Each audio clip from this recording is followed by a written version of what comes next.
We're here tonight with Breanna Faith. Um,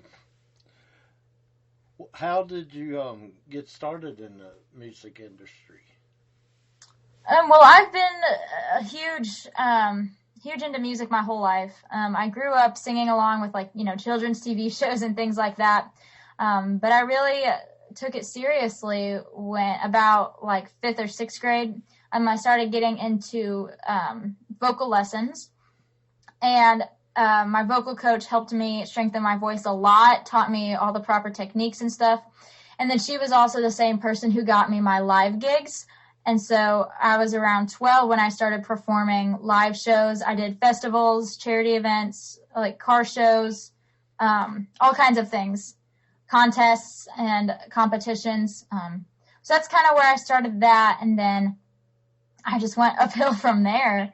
I began songwriting when I was around 13 or 14, and then really started to take it seriously and, I just kept writing and writing and writing. And finally, about a year ago, I got in touch with a Nashville songwriter named Mark Allen Barnett, and he's been my songwriting coach and mentor for the past 10 to 11 months. So he's been really fun to work with, and now I take that very seriously as well. Okay.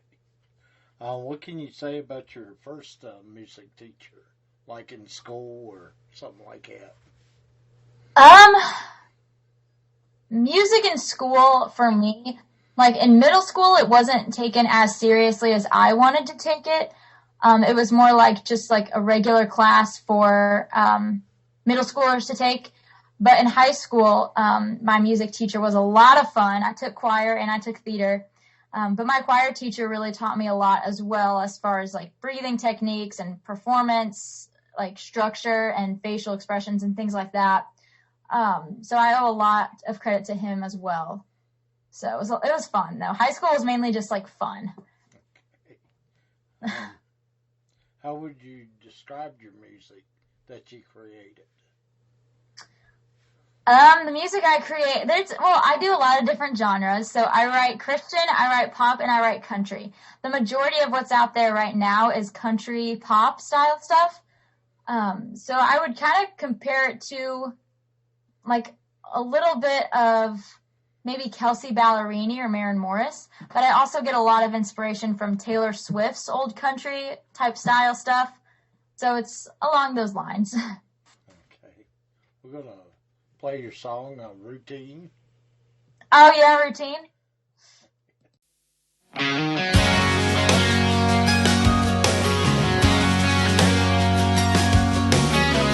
Waking up to the same old thing, another day of this routine. White shirt, black pants, messy hair. Run a stop sign once or twice, maybe one day I'll be on time. I tell my boss I'll be there soon. Every day since March 13th, I've been going through the same routine. We ask ourselves when it's gonna end, but we can't see that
great song. It's a little long. Thank you.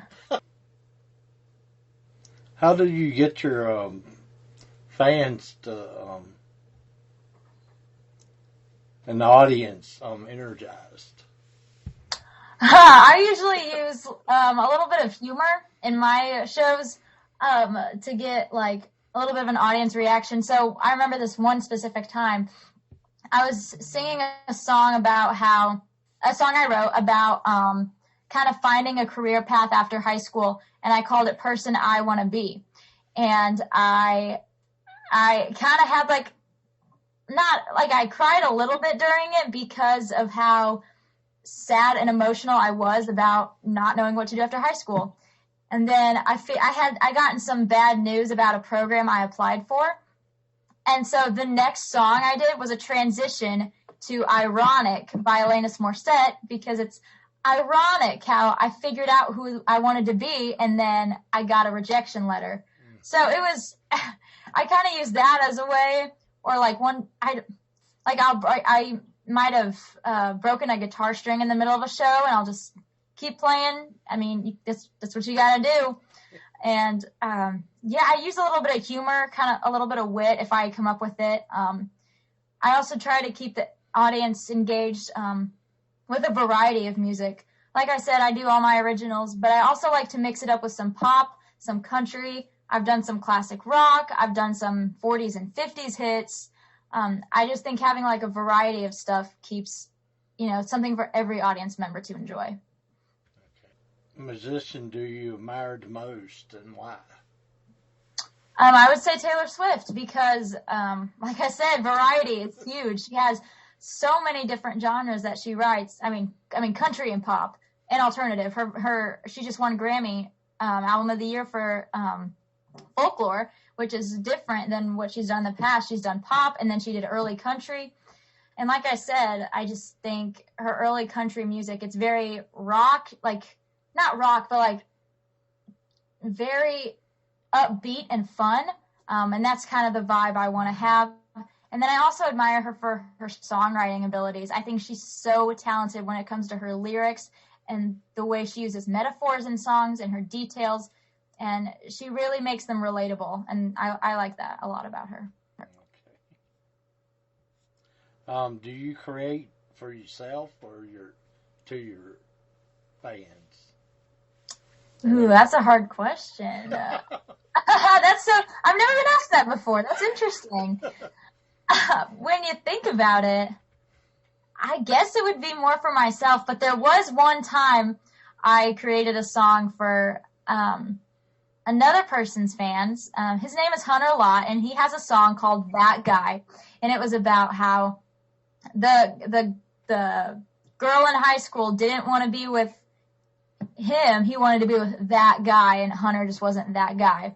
So what I did was write a song in the perspective of that girl and called the song That Girl in response to that song. And that was kind of a way to get in touch with Hunter's fans and become fans of everybody's fans and things like that. But for the most part, I think I just write whatever comes to mind.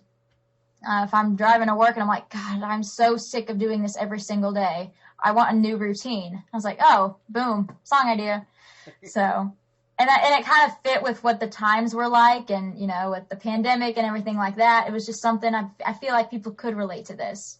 So, in a way, I wrote it for myself, but also it's a project where anybody can listen to it and be like, yep, I feel the same way. Where can people go and see your videos, music, and events? Everything's online at breannafaith.com. But you can also check out all my social medias. I'm super active on Facebook.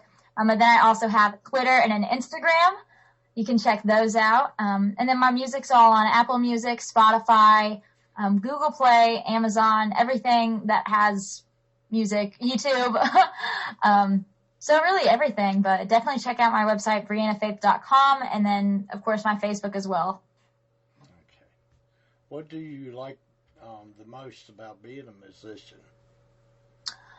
I love seeing the audience's reaction when I perform, because you'll either have a good reaction to maybe a song you may didn't perform as well, and then you'll have something huge where like the vocals are like tremendous and you'll get a huge audience reaction. But I would have to say the fans as well. I mean, the support is just unbelievable, and it's crazy. Like, I can finally like chase my dreams, and it definitely would not be possible without the fans. That's for sure. And then I also love traveling to go with my music to see new places and meet new people. Gosh, I've met so many new people throughout the course of my career, and it's so exciting. And then just so many opportunities, so many things to learn, so many ways to improve. I mean, it's hard to pick just one thing about being a musician, but yeah, that's just a few. What's next for you? What is next for me? As far as shows go, I will be playing at the Commodore Grill in Nashville on May 26th. I will have some more songs written by then. I don't know if I will be having any new single releases, but hopefully I'm gonna get in touch with my producer in Nashville. His name is Ben Travis with Two Cats Music. He's awesome. I'm gonna get in touch with him about recording another song and maybe releasing it over the summer or something like that, maybe. But otherwise, I'm just gonna keep doing shows, keep writing music, and we'll see where it goes. Well, thanks for being on the show tonight. I really enjoyed having you. Oh, well, thank you so much. Thanks for asking me to be on it.